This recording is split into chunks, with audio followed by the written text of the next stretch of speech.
Covering the Universal Orlando Resort for over 5 years, you are listening to the unofficial Universal Orlando podcast.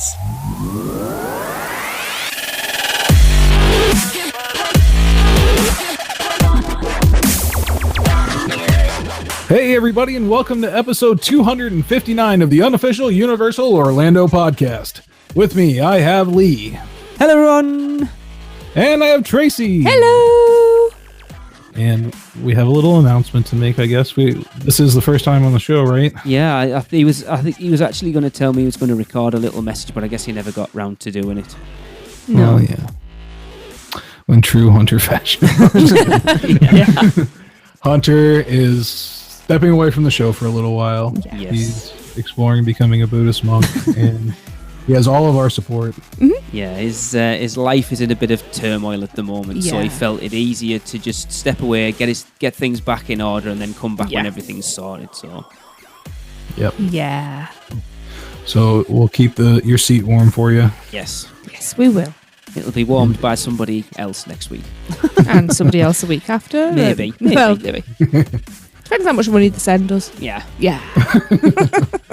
Definitely. Yeah. Well, I got to jump right into it because it's been so long and everybody's been waiting so long, and they finally said something. So we got a Halloween Horror Nights announcement. Woohoo! Yes.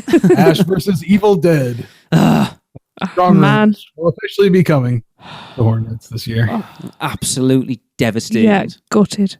Yes. And what they wrote was the maze will transport guests into the town of Elk Grove, Michigan, where they will encounter deadites, people or objects possessed by evil demons that have been unwittingly unleashed by Ash Williams. Again, oops. Yeah. Throughout the maze, guests will come face to face with disturbing characters and iconic comedic and gory scenes from seasons 1 and 2 as they desperately try to escape all things evil before it's too late. I did not know his surname was Williams. No, I was just thinking the same thing. Oh, yeah. I did not know that. Well, Because I don't think do. it's ever mentioned in any of the films. We'll have to watch them and find out. I've only got the second one. Well, get shopping and rectify it. So, yeah, pick up your boomsticks and bring them to the park. Yeah, that's going to be... Don't do that. No, don't. It'll be such a good house. I'm gutted we're going to get to miss it this year. Because I am such a big Evil Dead fan. That's a weird way to say it. You get to miss it. Yeah, I was thinking that, Darren. Have to miss it. I do have to. There's a little bit more on the website that Patrick Brilliard posted on the actual Horror Nights page, which you kind of have to look for those now. You have to go into the descriptions, and they actually have like a little bit of press release and a little bit of information in there. But what he said is that one thing that I wanted to mention was that the house will feature various locations from the first 2 seasons of Ash vs. Evil Dead and lots of blood, of course. And for those in the know, which he's directly referencing people that are talking on the Horror Nights forums, which I think is pretty cool. Yep. He's really, doing well by the community, I think.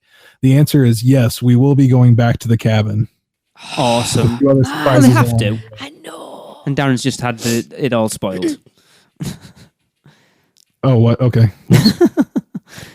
I hope they have his trailer in there because his trailer. Well, no, actually, Lee, you just spoiled it for me because I just assumed they added that in because they really wanted to have the cabin. Yeah, that's all I said. I could admit. I didn't say it. Yeah, you said too much. Yeah, I didn't. No, I went straight to the movie. I can't even remember now. I went straight to the movie. Uh-huh. So that's what I was thinking. But that's cool that they'll have that in there as well. So because there was strong rumors that this was a Scream type situation where Universal Creative wanted to just base it off of Evil Dead 1 and 2, but for some reason call it Ash versus Evil Dead. Right. Which does not make any sense at all to me. No. And especially with this TV show of the same name, and then of course the network that it's on, which is Showtime, I think. Stars, isn't it? Yeah. Okay, Stars. Yeah. They obviously wanted it to be about the TV show, so I heard that was kind of a thing that was going on behind the scenes, which is the exact same thing that happened with Scream. Is they wanted to make it off the original movies, and then MTV wanted to make them off the TV show. So that ended up getting scrapped altogether. So I think that's why we had a big delay on this announcement. And I think we also if the rumors are true, we would have already had a Saw announcement as well. But the name change from Legacy to Jigsaw means you have to change all your promotional materials and everything. So I think that could have really put a big dent along with any kind of a dispute that they had going on with this one. But luckily it all seems to have worked out, and it seems like you're going to get the best of both worlds. So you're going to get to revisit some of their sets once again. Universal gets to pull them out of the warehouse. But a lot of people have wondered, like Lee was talking to me before the show here, if Ash would appear in this one, which I think he definitely will. Yeah, he has to. But this is not Ash's first appearance at Horror Nights.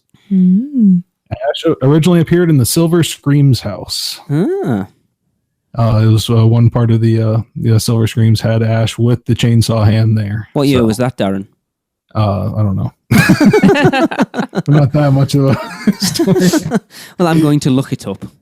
Yeah, thanks. Silver Screams, you reckon? Yeah, it definitely was Silver Screams. Going back to what you were talking about there, though, Darren, with the wanting to do the Scream 1 and 2, but then wanting to base it off the TV show, and then this. It's quite interesting when you look at Alien versus Predator, because for all intents and purposes, that was an Aliens house with a few Predators chucked in it. But they still called it Alien versus Predator when it wasn't really. It was quite obvious that it was based on aliens. They just put some Predators in because they had to. Yeah, they just kind of like stepped out in 3 or 4. But I mean, they had like the whole Wayland, you were in their facility. Yeah. 2009. So, yeah, 2009. Yeah, was that ripped from the silver screen? Yeah. Yeah. And the Usher was the icon. My favourite. Yeah. So. Cool. That's what we got now. Got so it. we've got American Horror Story, Shining, and Ash vs. Evil Dead. And we are how many weeks out at this point? Oh, not many. Not many. But that 5. that countdown clock. What this show comes out on. This will be out on Monday, Tuesday. This show's out Tuesday. Yeah. And I think that's when the announcement drops. We're up isn't there. it? No, I thought you were Thursday. talking about the countdown clock. No, the announcement drops on Thursday. Right. So, Yeah, and this will be out on Tuesday. and I guarantee there will be a Dead Man's Digest show for that. Absolutely. We're going to be sitting here waiting for that countdown to go, and then we're going to record the show right then. So. It seems weird that if that's going to be the full announcement, that they've announced this just before. Yeah, I think it might be an originals announcement, and I think we might not even get all the other IPs until after this. Right. Okay. Possibly, but this one we might see like an icon, a theme, something to that nature, and the original houses that they plan on doing, and the scare zones probably. Because you're about 12 weeks out at this point. That long? Yeah. It's nearly August. That takes to the end of October. Maybe I got it wrong.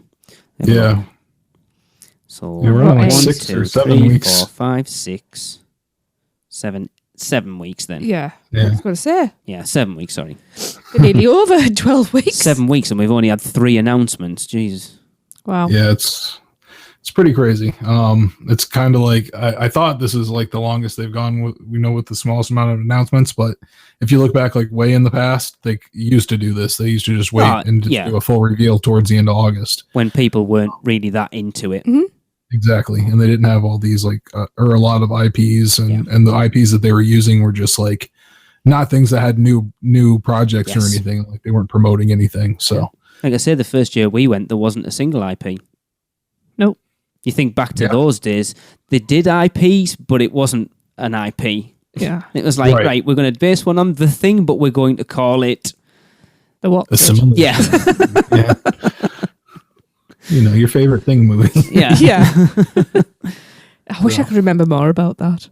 What, the year we went? Yeah. I remember very little about it now. But because we were such fresh-faced noobs. Well, that was the first haunt we'd ever done anything like that, was Halloween Horror Nights. I'll be honest, Lee came up with the idea that we do it, and I was kind of like, okay, with that kind of fixed smile of, okay, Don't really like being scared, but okay, we'll go along with this. It was Loved awesome. it. It's one of the best nights ever. Loved it. My feet still hurt from that night. Yeah, well, as I said, if you do horror nights, don't go into the park at 9:30 in the morning and stay till 1 o'clock in the morning. Yeah, get away. Enough alcohol, you don't feel your feet anymore. You were whinging last time we went. The last time I made the mistake of wearing a bloody skirt. That was true. Actually, that wasn't the last time. That was the time before last. And I got chub rub. Behave. I like that term. It's funny, but not nice. Bloody hurt, I'll tell you that much. Sounds wrong, actually, chub rub. Lee! I know what a chub in America Oi! is. Stop! Okay, well, so let's move on from there. UUOP After Dark? It is Yes. after dark here as well. Yeah, this is your other podcast, Lee. Yeah. No, it's This way is a worse bit than different that. Yeah. I know. Our listeners don't need to listen to that, trust me. Yeah, don't listen to that. No. Please don't. Instead, let's go over to Tracy for some Producers Club birthday. Yay! Birthdays! Happy birthday. Are we allowed to sing that? I'll get copyright. Maybe, but you didn't even really finish, so you're song is now free license. So Yeah. Yeah.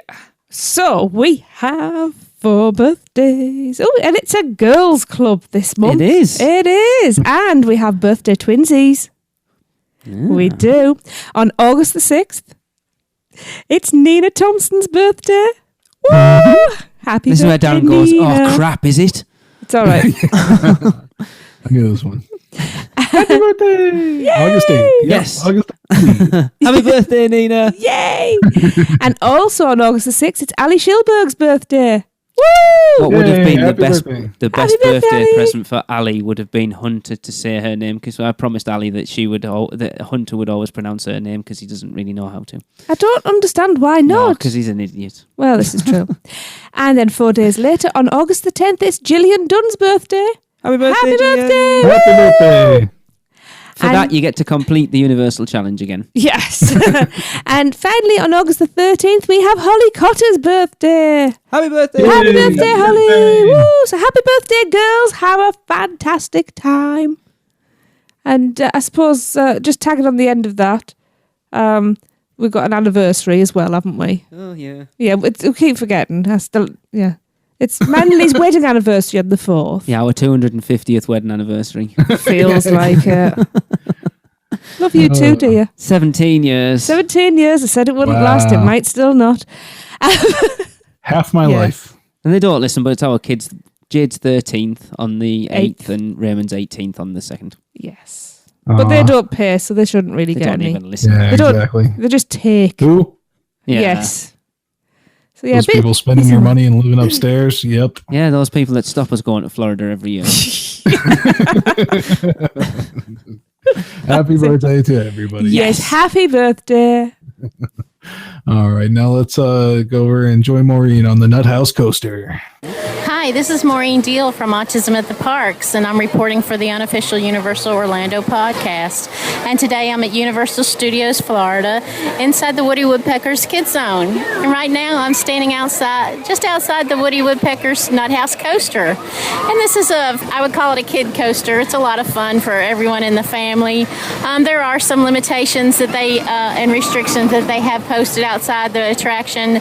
Guests with heart conditions or abnormal blood pressure, those with back, neck, or similar physical conditions, expectant mothers, and those who are prone to motion sickness or dizziness, or those with recent surgery or other conditions that may be aggravated by this ride. It's recommended that you do not ride this attraction. The ride also has safety restraints, which may not accommodate certain people due to their body shape or size. And it's a smaller coaster, the seats themselves, so if you're a plus-size person, it might be a little difficult for you. This coaster does have a height restriction, and guests under 36 inches may not ride, and those guests between 36 and 48 inches must be accompanied by a supervising companion. You can use your wheelchair or ECV in the queue, but you'll need to transfer to the ride from those vehicles. And it's a lot of fun. I really enjoy riding this coaster. It's something kids, if they're not too sure about the bigger coasters here at Universal Orlando Resort, then this is a good one to test them on, see if they enjoy it. And this has been Maureen Deal for the unofficial Universal Orlando podcast, signing off from Universal Studios, Florida. Darren, have you ever ridden that? No, I have not. We've been on it once. Yeah. It'd be too awkward if I don't fit on there. I will be as embarrassed as I've ever been in my life if I try to get on Woody Woodpecker's Nuthouse Coaster and I'm too big. Have you ever done Flight of the Hippogriff? Yes. Similar. Is it the same size? Yeah, pretty much. And a very similar, only it doesn't have the violent ending it doesn't Hippogriff has. try to fling you out. I think I wish my car's brakes were as good as the ones on Flight of the Hippogriff. Well, as a passenger, sometimes it feels like it. Shut up. Yeah. I you know what? I don't even ever like see it running. I don't know if I just like visually like put it out of my mind when I go over to ET or over on the other side, but I never even like see the coaster going around. I guess it's always loading as I'm going in and going out of the area. Got to say, we did walk on. Yeah, it's weird because it plays like the Woody Woodpecker all the way around. Oh, that's fun. It's a bit weird. Yeah. It's very strange. Yeah. Well, speaking of nearly defunct coasters, let's go over to Tracy for a little bit of Dragon Challenge news. Yes. Well, after our discussion back on episode 257, Universal Orlando have officially announced that Dragon Challenge will have its last day of operation on September the 4th of this year. Wow. No, I'm not going to be that sad. I think it's about time it went, to be honest. Anyway, we'll get to that bit. So they also went on to say it will be replaced by a new generation of thrill ride. The only details they gave us on this replacement was for the Islands of Adventure Twin Coaster was that this all-new thrill ride will take you deeper into J.K. Rowling's Wizarding World, where you'll encounter some of your favourite characters and creatures. It'll be unlike anything we've ever done before, and it will be fun for the entire family. That means it's not going to have screens then, because they've said it's going to be unlike anything they've ever done before. Sounds fantastic and beastly. The new attraction will be one of the highly themed coaster experiences we've created. Most highly. Yes, most highly. It will combine a new level of storytelling with an action-packed adventure and a few surprises along the way. Screens! No, it's not going to have screens because it's unlike anything they've ever done before. Yes, but if you're not expecting them and then you see them, surprise! Our That's award... not a surprise. Yeah. The surprise is that it hasn't got bloody screens. Our award-winning Universal creative team is once again collaborating with Warner Brothers and the production design team from the Harry Potter films to bring this new coaster experience to life. This ride is going to redefine the category and transport you to thrilling places, drawing you into even more exciting adventures within the Wizarding World. It's going to be the perfect addition to Hogsmeade.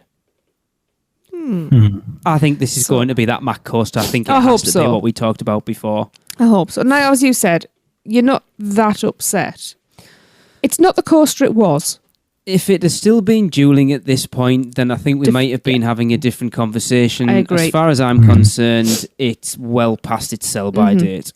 Well, I was discussing with you the other day, wasn't I? I was saying when you're riding it, you're actually looking down just onto an expanse of concrete and rubble, basically, weeds. Yeah.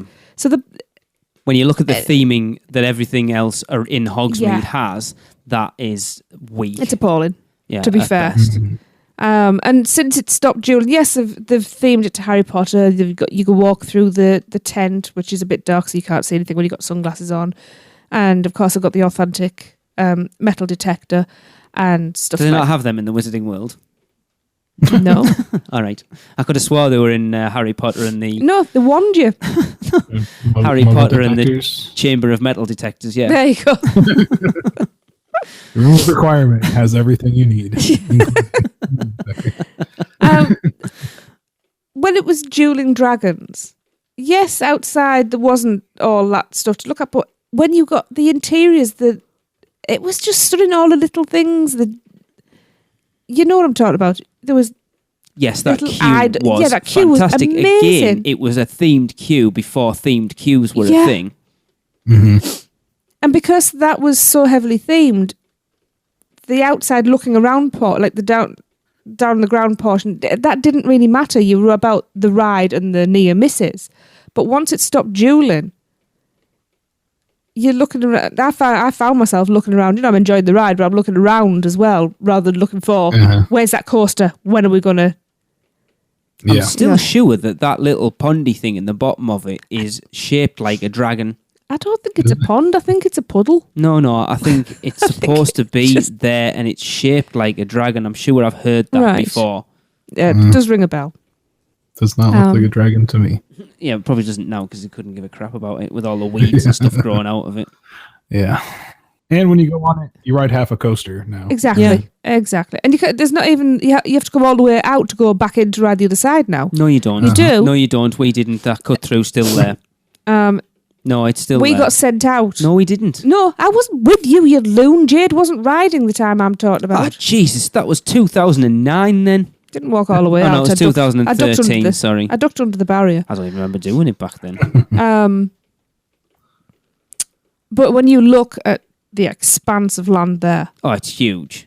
I'd be interested to see what the acreage it actually takes up is. you know, depending on what they take out and what they take down, they could potentially get 2 decent rides in there. Yeah, but they're not only doing I know they're only doing one, but the potential there for 2 rides to fit them in. I hope they don't try and use anything that's currently there and sort of try and cheap out on it. I hope that they do basically what they did with Jaws for ground up thing. Diagonally and drop everything completely and go from scratch. Mm-hmm. Which if it is going to be that Arthur and the Invisibles or the How to Train Your Dragon thing over in Dubai, if they go down that level. Which But I do hope it comes outside. I hope it's more like I love that. I hope it's more like the Arthur and the Invisibles ones, that it does have sections inside, but then it does have an outside portion, because I think the opportunity to do something Forbidden Forest themed is perfect for there. Yeah. And that is something that's not been seen, an indoor-outdoor coaster. True. But I think the way they talk about it, I think it really might lean towards Fantastic Beasts. But that doesn't fit into Hogsmeade, though, then, Darren. It's something they're currently promoting, though. It is, but I don't... And it's associated with Harry Potter, so they could... All it has to be is a suitcase. But then Fantastic Beasts doesn't take place in Hogsmeade. I know, but he could never travel to Hogsmeade with his suitcase, and then you get in the suitcase and that's the ride? Going through his suitcase? I'm going to read that bump again. And seeing all those Fantastic Beasts? You could do. That's what I'm thinking. Because I'm sure he's been to Hogsmeade once or twice. I probably... Yeah. Well, yeah, he went to Hogwarts, didn't he? Yeah. There you go, then. Yeah. But yeah, your argument's now losing. I'm just trying to see if it whatever that gives word is. you I any can't sort think of any words. Yeah. If It would be cool to see it in the New York area and everything, I think, if they did a Fantastic Beast attraction. But I just don't know if J.K. Rowling would be okay with that happening. I think that would be so cool, because you could have the thingy pig, the blind pig in there as like... that would be so cool. I would like to see a little bakery, and I would like to see apple strudel added to menus. If it was Fantastic Beasts. Oh my God, can you've seen, like, it's all done for you, all the pastries that I can't think what he's called in it now. I love that film. Yeah, they need to do that. But then, I don't know, everyone's just like, I'm sick of... I wonder how many people are actually sick excited of Harry about Potter this. to be sick of life. Because the thing is, I think we've even said it on here, that they really are throwing everything into Potter again. It's like you throw in a new attraction and it's Harry Potter again. In fairness, they're taking out something that's well, it's not like they're taking out... Well, I'm not going to say something beloved, because I know quite a few people have commented on our Facebook page who are particularly that it's going. Todd Elsroth is one person that springs to mind. Which part of me is, because it is such an iconic ride, or it was such an iconic ride. Yeah. It's not, it's 2 coasters now. I think it was because you think back to the entrance to it with the 2 dragons was fantastic, and and it's now the circle entrance you stood to on, it. you could get the photo with all the misses. The entrance to it now is so nondescript. Yeah, definitely. It is. Yeah, people could walk right by that thing sometimes. Just going to say the same thing. Because to be honest, we were stood there and the first time, and Lee was pointed out, and it took me a few seconds to go, oh, you mean just that archway through the wall? Now, I wonder if they've done that on purpose. What, knowing that this was going to happen? Just potentially to push people away from it, so that when they did look to... I think it's possibly always been in the plan. You know, they wanted to do that land as cheap as they could, so we'll reuse dueling dragons. We'll reuse Fright of the Hippogriff. We'll pump the money out of what we're not spending on putting 2 new attractions into everything else to make it, a phenomenal signature attraction and a really, really well-themed immersive land. And then when it does the business we hope it's going to do and brings the money in that we hope it will, then we look back at getting rid of something like Dragon Challenge. And maybe it's always been in the plan. The plan was to not draw too much attention to it, because then it's easier to get rid of when it's only got wait times of 5, 10, 15 minutes most days. I don't know. I mean, they can still get rid of it whenever they want to. Yeah. Because at the end of the day, they give a crap whether people are that it's gone or not. They did it with Jaws, and look at the uproar over Back that. to the Future as well. Yeah, it's not like, the queue's not big enough. We can't hold all these people. Yeah. Well, Yeah, Darren, when you had your annual pass and you were going like all the time, what sort of wait times were you seeing? I know it's an awkward question to ask, because if you weren't going on it, you probably didn't take that much notice. But did you ever see it with a massive wait time that you can remember? No, every once in a while it would go up to like 40 minutes out of nowhere. Yeah, when it's heaving. 40, 45 minutes, yeah. Or just like strange periods during the day, because sometimes like groups like tend to converge onto one at the same time, and then for some reason it just ends up like one attraction will go crazy for no reason. Happens at Men in Black a lot. Yeah. But yeah, it'll do that. But for the most part, yeah, it was always like 15 minutes tops, like usually just a walk on. Yep. After you walked 5 miles. Because I think the days of big coasters like that in a Universal or a Disney park are gone. I don't think you're going to see them anymore. They're leaning more towards the more family-friendly, immersive themed coasters. So like the Mummy and I suppose Gringotts that is a coaster, but even though people don't seem to call it is, but it is, it's not weird. even a ride. But it is a coaster, isn't it? Yeah. It's not even a ride. It's just a stop-start Gringotts. coaster. Yeah. I like Gringotts. Oh, that's like your opinion, man. Yeah. Yeah, and everybody's got one. Some of them stink. But yeah, I'm not bothered that Dragon Challenge is going. It's not something that we would ride a lot anyway, so... Well, I don't even think... Twice. We did it twice last time, just so Jade could go on it. Or we might have done it 3 times, I'm not sure. Yeah. Well, it'll be each side then, but just once each side for me, I think. Yeah, I don't think we did it more than 2 or 3 times. Yeah, I can't remember the last time I rode it. It's been a very long time.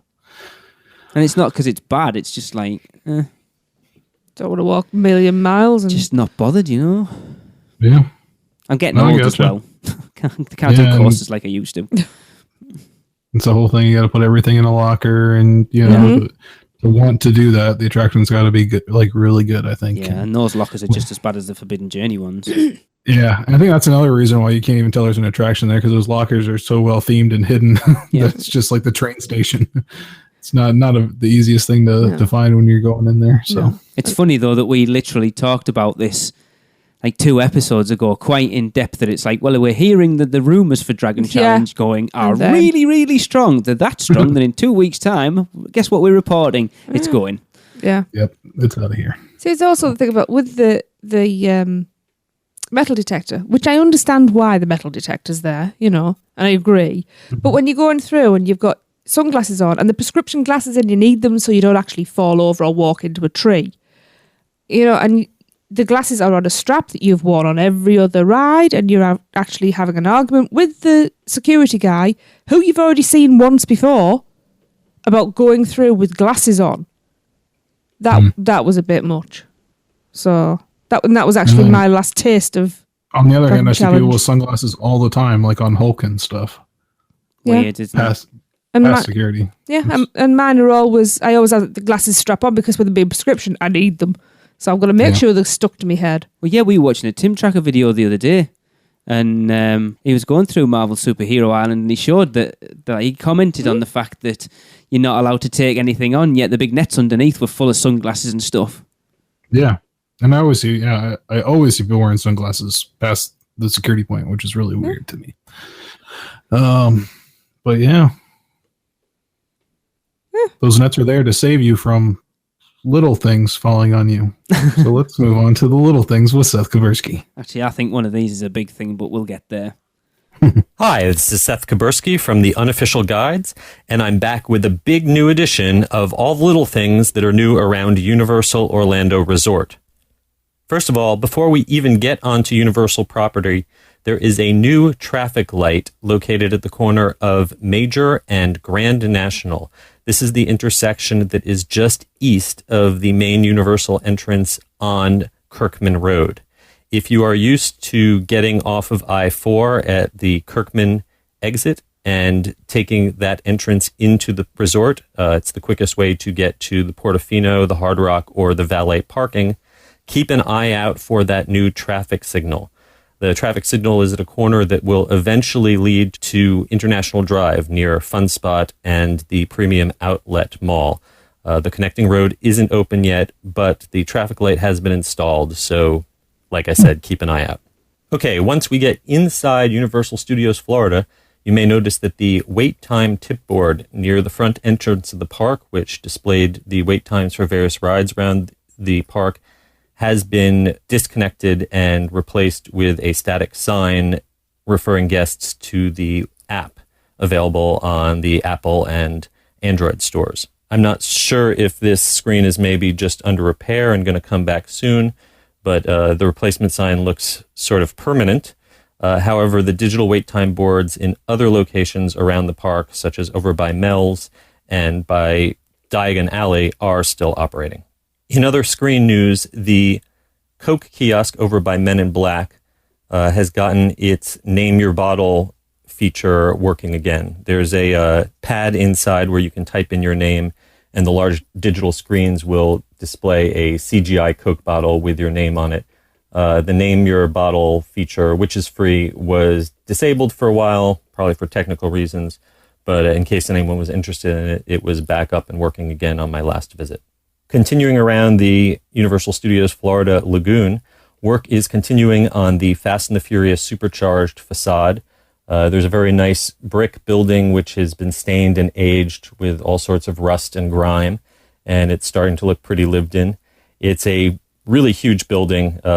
Can't miss it from across the lake, but it looks like progress is being made slowly but surely on the exterior. No clue what the stage is on the inside, but just to note, the former disaster entrance, which looks like it will be the exit of the new Fast and Furious ride, has been walled off. Used to be able to peek inside over the wall, but now there are screens up, so they are definitely doing some serious construction over there.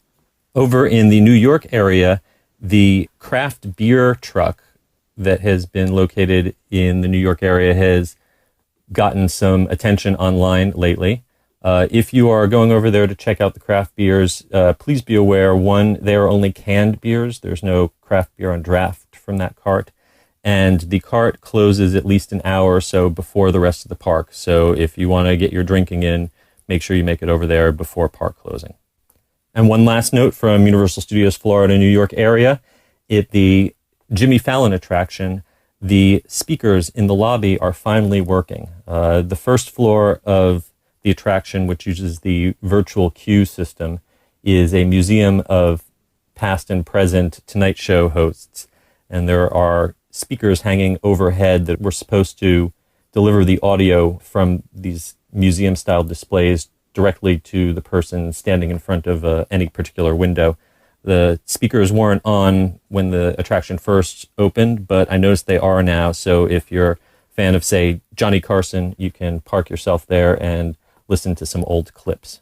Okay, let's take the Hogwarts Express train over from Universal Studios Florida to Islands of Adventure.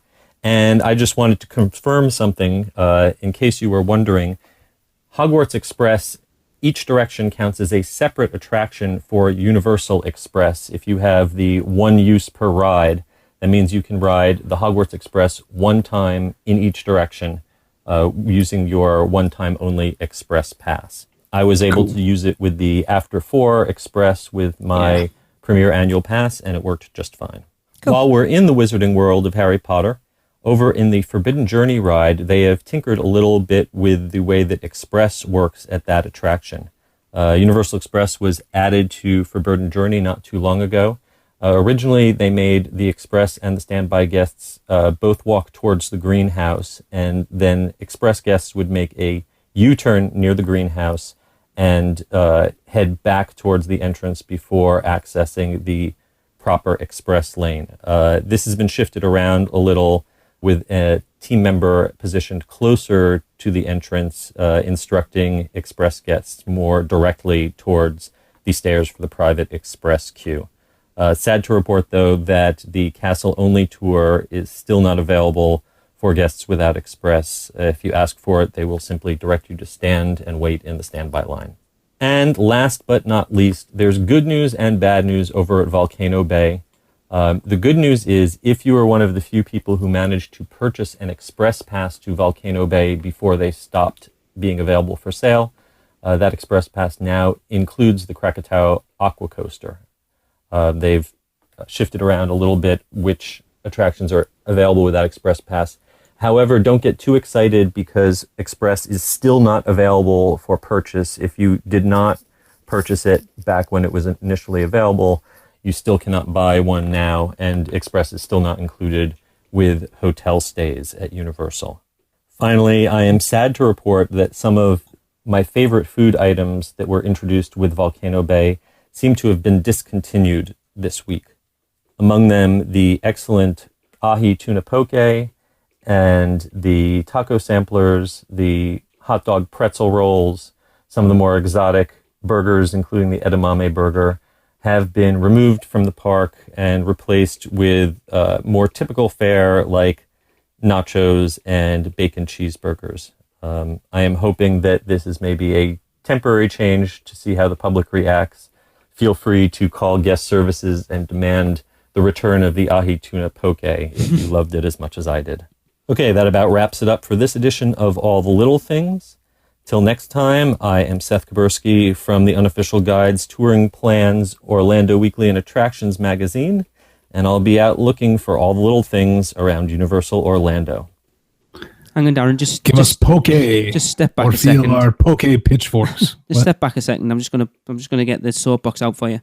Okay. There you go. Thanks. Get yourself on it. Okay, so that was like the only reason I wanted to go to Volcano Bay. Yep. Where all the unique food choices, since I'm not really a water park person and none of the rides look that interesting to me personally. I know people or whatever. But that's one thing I wanted was the unique food options that they had. And pretty much everything that he listed there were things I was interested in trying. Yeah. So also every grill item I've heard is off the menu as well. So anything that they've actually like cook on the barbecue grill. 28 items is what I've heard. It's a very large list of items there.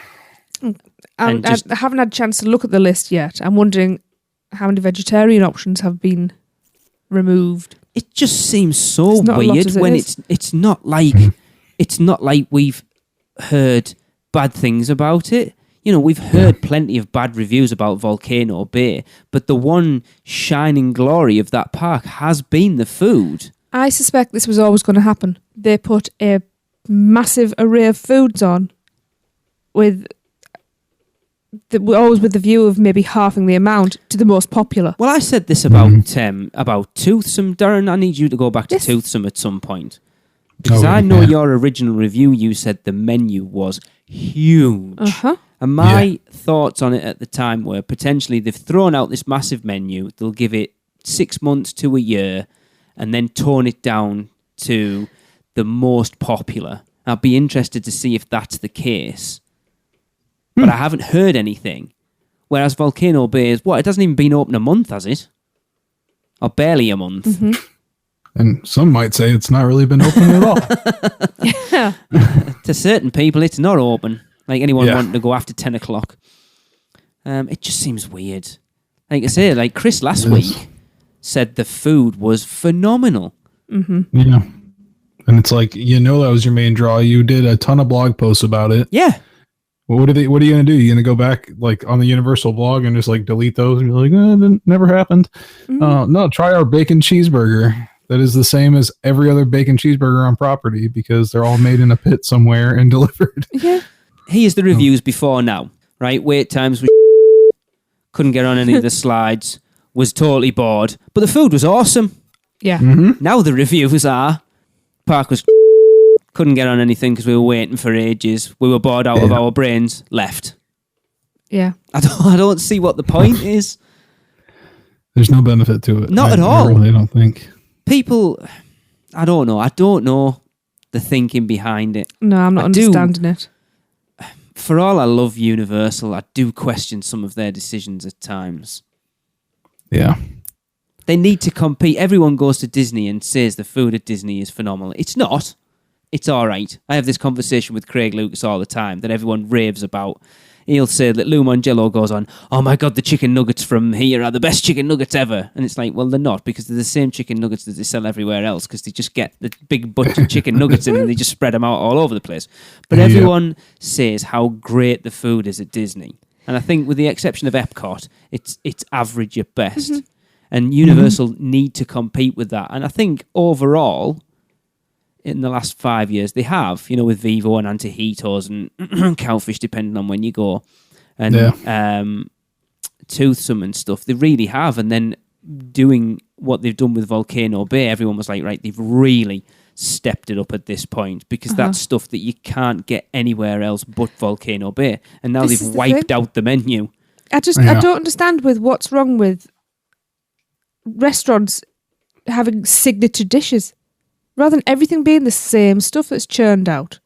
It's like when Disney, you stopped being able to get the individual park logoed things, and everything became Disney parks, and that was actually worldwide. Yeah. That was, as far as I'm concerned, that was a mistake. As far as a lot of people are concerned, that was a mistake, actually. But is it a lot of people, or is it just us theme park nerds? There's a lot of us. It's a lot of people. Not compared to the 20 million that are going there. Yeah, but we're the ones with the voices. True. We're the ones that, and not, blowing our own trumpets or anything, but people like us that have these shows, we influence other people. We share all of this. So I think they've shot themselves in the foot here, especially this early on. Yeah. They haven't Let's even give it begun, a little bit longer. Yeah, they haven't even begun to see what true traffic's going to be like, because things are still settling, things are still evolving. To give them the benefit of the doubt, that park has been at capacity pretty much every day since it's opened. And maybe people aren't buying those dishes. If you've got 5,000 people in there every day for the last month and no one's buying the Poke Bowl or the edamame burger or buying stuff off the barbecue, and they are just going for, I'll have that flatbread, I'll have a bacon double cheeseburger, then they'll go, well, what's the point in making that stuff available when 95% of the people coming through the doors every day aren't buying that stuff? And it's just us that are interested in it. I would argue that there's only been short timers there that have been able to go in and try it. Like your annual pass holders are barely able to get in. Yep. So nobody's you don't know what they're going to go there for, because I bet you there are a lot of people that bought that pass that were planning on just, going to the parks during the day and then running over to Volcano Bay to eat some dinner. Yeah, or something quite like possibly. That. Yeah. Especially with that menu. And that's, I think it's a real bummer that they didn't give it a little bit longer to try it out at least. Yeah. If this had been 6-8 months down the line, I maybe wouldn't have been as harsh. I'm not giving them a way out. I'm just looking at it from a different point of view, that maybe that's what they've looked at on. But you're right, they've barely given it. They've barely given it 5 weeks. Yeah. Yeah. Very strange. Mm-hmm. But that's what we do, We'll praise them when they do something right, and when they do something wrong, we're going to call you out on it. Yep. Yeah, we don't care. Nah. We'll tell you how it is. They don't care about us, so whatever. No, it's because we care that we're so harsh about it. That's the thing. Because we want it to be as good as everyone says Disney is. We want it to be better. I think every place in there should have a bunch of unique signature food places to go to, and it would make me want to go a lot more. If there's a lot of cool variety and stuff like that. I understand a huge majority of the people that are there for a day or two. And they go to where they go when they're out of there. But the people that do go a lot would like a little bit more variety. Well, this is it, and a lot of us who love theme parks have this kind of collector tendency. So to be able to have like a checklist of, I've had that signature meal, I've had that signature meal, It's like going around all the Hard Rock cafes and having the signature burger for each area. Oh, yeah. You know, I can check a couple of them off. It's the same thing if it was a signature meal in the restaurants in the parks. Yeah, definitely. Look how successful the Simpsons area is. Yeah, in their food exactly. Court. We make a beeline for that every time. Yeah. It's the obvious place to go for lunch. And it's like that because of those signature items that you can only get there. So. Yep. Completely agree. Yep. Totally. It's a bummer. Hey, you. That's right. You. Doesn't listening to the crew at UUOP every week make you wish that you were actually at Universal Orlando Resort? Well, stop wishing and start doing. Mouse and Muggle Travel Company is the perfect place to begin. Their team of concierge-level travel planners will help you every step of the way. From finding the right fit for your family and budget to customized itineraries and insider tips. They can handle it all. Even if a hiccup that is up to no good arises during your trip, Mouse and Muggle Travel Company will manage the mischief for you. And for you muggles who also love the mouse, their team of experts specialize in Disney destinations too. And the best part of all, their services are free to you. So, if you're ready to plan your next Disney or Universal vacation, let Mouse and Muggle Travel Company do all the work for you. Just go to mouseandmuggle.com and fill out a no-obligation quote request. Or send an email to info@mouseandmuggle.com. It's that simple. So what are you waiting for? Just raise your wand and repeat after me. Accio, phone. Didn't work? Muggles. Here, try some pixie dust instead. And remember, whether you're a mouse or a muggle, Mouse and Muggle Travel Company can help make your next vacation simply magical. For the second half of the show here, we are going to delve into some hidden gems at Universal's Sapphire Falls. Ooh. They got volcanoes, falls, bays going on all over the place over there. Yeah. Basically, Universal released a series of blog posts once again on the 5 hidden gems of each of their on-site hotels, and this one is going to be about Sapphire Falls there. So, Tracy, you want to start with the first one, Nate? I will do. We have Party in the Caribbean. Or Caribbean, depending on where you're from. I'm from here, it's Caribbean. Shh. Have you always wanted to attend a party in paradise? Yes. Well, this is your chance. And good news, you don't even need a passport. Awesome. I do, actually. Yeah, we do. Caribbean Carnival at Sapphire Falls will take you on a high-energy journey through the Caribbean islands.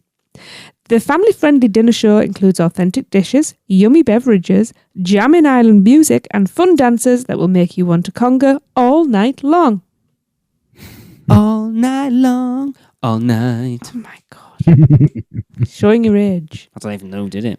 Billy Ocean, Billy Idol, Billy Connolly. Lionel Richie, wasn't it? Was it? Oh, well. Somebody like that. It was all that early 80s, I know that much. Anyway, yes. We'll check that out. I feel we should check that out. Darren, do you and Nina fancy doing that? Sure. Get it booked. I want to do it. Yeah, I want to do it. I've always wanted to do a luau and never got to do one of them. Money It in sounds the like. Producers Club to cover us going over there just to check that out. Is there enough for one? No. Oh, bummer. Well, I would also like to check this next one out if you'd be okay with that one. I think I know what's coming. Find your perfect rum at Strongwater Tavern. Oh, yes, please. Yes, even if you're not a huge rum drinker, when you walk into Strongwater Tavern, you'll be immediately converted into one. The main reason for this is the rum flight, which takes you on a rum journey with one of the bar's rum captains. It's a rum diddly-umptious time. With over 60 types of rums available, your rum captain will suggest different rums based on your specific palate. Trust me, you'll find one that makes you want to sip the night away on the bar's picturesque outdoor deck. I bet I won't. I don't know. Rum's. I think you'd enjoy a rum. I don't think it would enjoy me, though. Lee out there yelling at people on the outdoor deck. I couldn't. He'd just go to sleep on the floor. It'd be fine. Throw up over the balcony, maybe, and then be ill for the next 3 days. That's the only problem. I do like rum. A rum flight? My eyes were open there. I was like, what? There's a rum flight? How many times does the word rum in there? Yeah. You used to say it in a Jack Sparrow voice. I know it's the wrong park, but... No, but it'd still be funny. Yeah, they put out videos and stuff about this when Sapphire Falls first opened, and the bartender literally does that. He sits there with you and asks the kind of different things you like, the different flavors you like, and then he suggests the rums, because one of the requirements for working there is to know all their rums, all 60 of their rums, backwards and forwards. So that's like a rum sommelier. Yes, exactly. Lee, I know what my new job's going to be. I hope no one's playing the UUOP drinking game where you have to take a drink every time someone says rum. Rum. Vodka. No, gotcha. I don't even think I've ever had rum before. I will sort you out shortly. I have a very nice bottle of Kraken out the back. Oh, there you go. Nice I'm off on holiday. rum. If I'm going to do it, now's the time to do it. You want dark rum, not white rum, because that's a girl's drink. I think you should do that before you record the other podcast. Yeah. What is rummed up? Malibu? Is that rum? I know it's disgusting, bro. Is it rum though? It's a little girl's drink. I didn't say I wanted some. I was just asking you. It's coconut. Is it rum? Possibly. I don't know. It's coconut, so I just run the other direction. I can't even smell that stuff. Vile. Anyway. Yep. No thanks. Right, if you ever mention Malibu again, I'm stripping of you of your man points. It's only a couple of letters away from your surname, do you? I can rectify that. It's a lot of letters away from my surname. If that's the way you want to go, just because I said rum, Malibu, coconut, Jesus, that's what it is. 17 years of marriage down the drain over a bottle of Malibu. Actually, it was nearly over a bottle of vodka, but whatever. Anyway, number 3. No, with number 3. Imported goodies at New Dutch Trading Company. This quick service coffee and snack bar is anything but average. Okay. At New Dutch Trading Co., you can choose from familiar favourites like craft sandwiches, fresh brews and blends, pastries, ice cream, and other sweet treats. Apparently, I can't read very well tonight. But if you're looking for something more adventurous, sample exotic finds from around the globe with imported goodies like Dutch chocolate, and Spanish wine, specialty spices from the Caribbean, or seasonings and teas inspired by Sapphire Falls' signature restaurants. The idea of a signature tea. I'm a very good tea drinker. Interesting. Yeah, that sounds pretty good. I'm liking the sound of this in general. Like, Sapphire Falls sounds like a pretty cool place to hang out. Yeah. It does. And you see, I'm thinking, Sapphire Falls. Oh, it's not water. It's sapphires. Hang on a minute. It looks stunning. I know from when Hunter stayed there for us, it does look gorgeous. Mm-hmm. Yes, next is the best nachos in the Caribbean and Orlando. There's some pretty good ones just down the road at Margaritaville, mind. There's some pretty good ones. The Bumblebee Taco Van. You had nachos there. No, nachos. No, I'm thinking tacos. Yeah. Oh, yeah. I'm with you now. Yeah.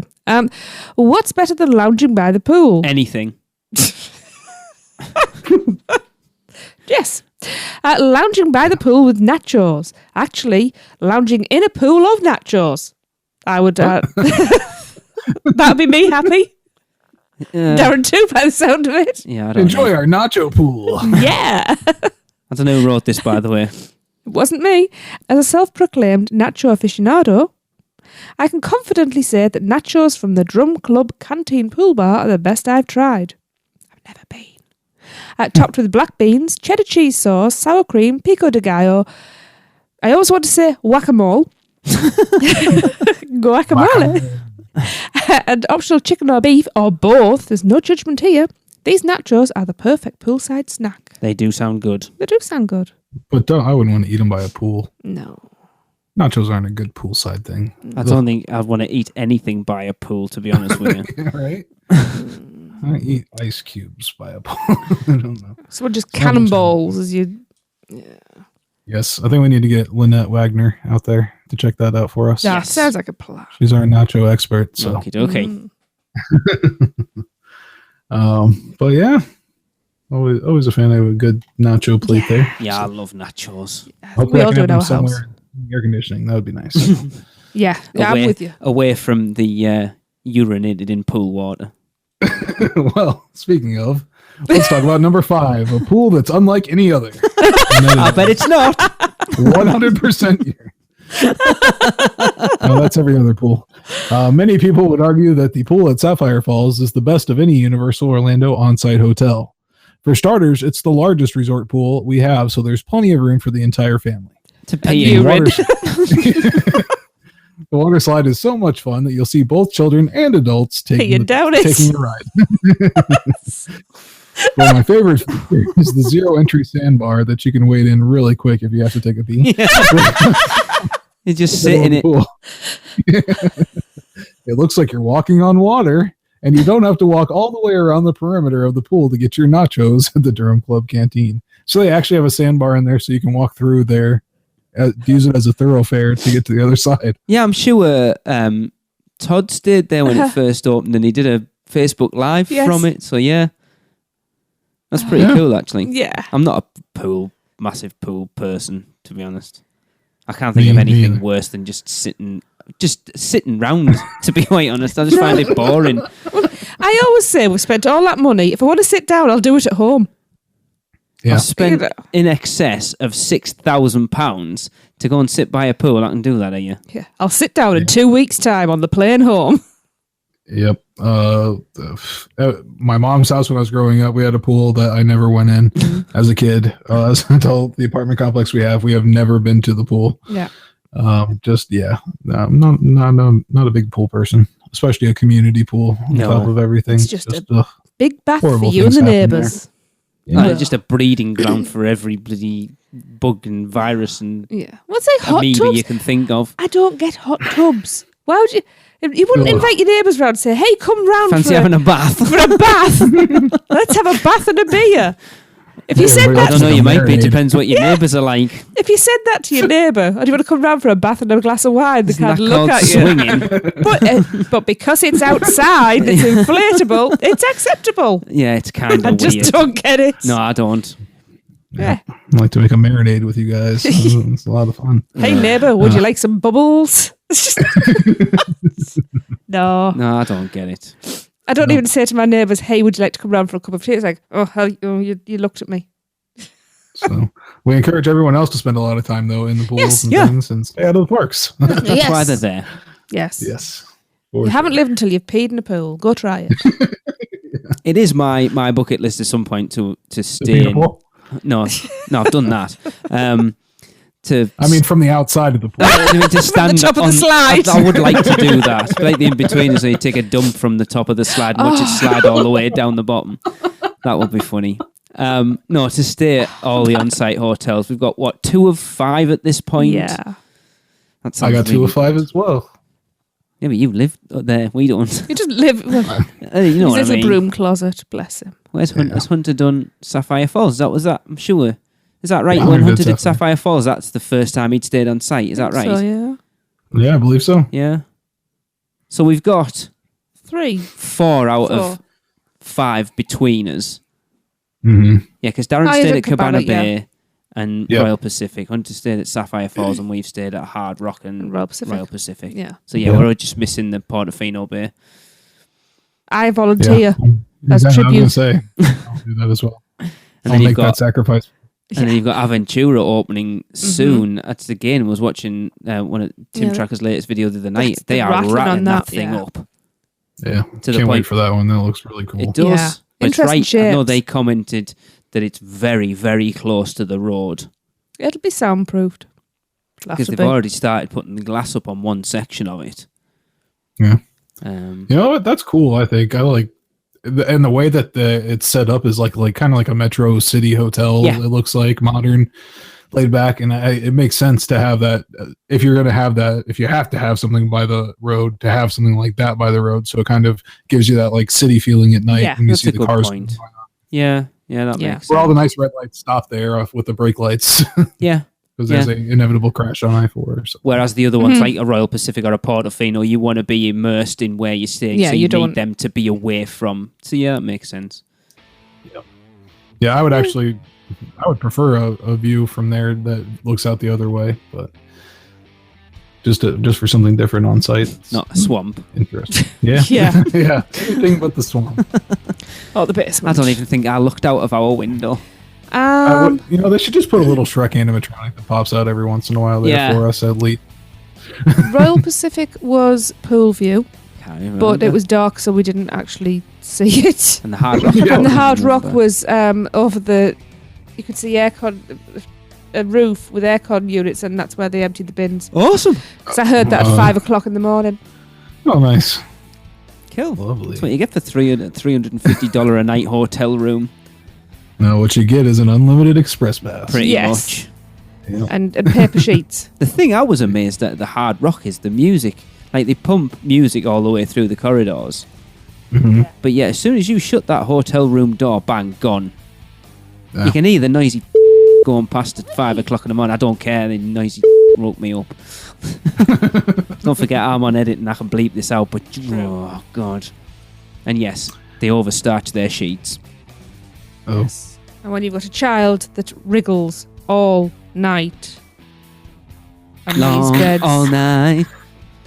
do you need to go and do karaoke? No. Are you sure? so. Where is this going? I think it's about time we wrap this up. Okay, all right. You think? Let's just wrap this up. Good show. We got a Horror Nights announcement. We got some cool tips about Sapphire Falls. Mm-hmm. And I get to go eat dinner. Hey, I get Sounds to go awesome. to bed. Oh, we're on holiday. Yay! I mean, when you're paying for me to go eat dinner at Sapphire Falls. Yeah. That's what I'm talking about. I'm very Yeah. excited about that. Yeah. All right. Well, yeah, that'll be it for this show. Make sure you join us next week as we look into the port of entry at Islands of Adventure. And I predict that Lee will talk about crying at least once. Yeah, I reckon. Until then, we'll see you. Well, that wraps up another unofficial Universal Orlando podcast. Thanks for listening. Between shows, please subscribe, rate, and review us on iTunes. It really helps. But if you're not an Apple user, you can find us on Stitcher, YouTube, Google Play, or wherever great podcasts are found. Head over to our blog at uuopodcast.com for show notes, articles, and more. You can get in touch with us by emailing podcast@uuopodcast.com or leave us a voicemail at speakpipe.com/uuopodcast. Find us on Facebook, Twitter, Instagram, Pinterest, and YouTube. Just search UUO Podcast. And if you're planning a trip to Universal Orlando or Walt Disney World, please check out our sponsors by going to mouseandmuggle.com to book your next trip. Well, that's a wrap. See you next week.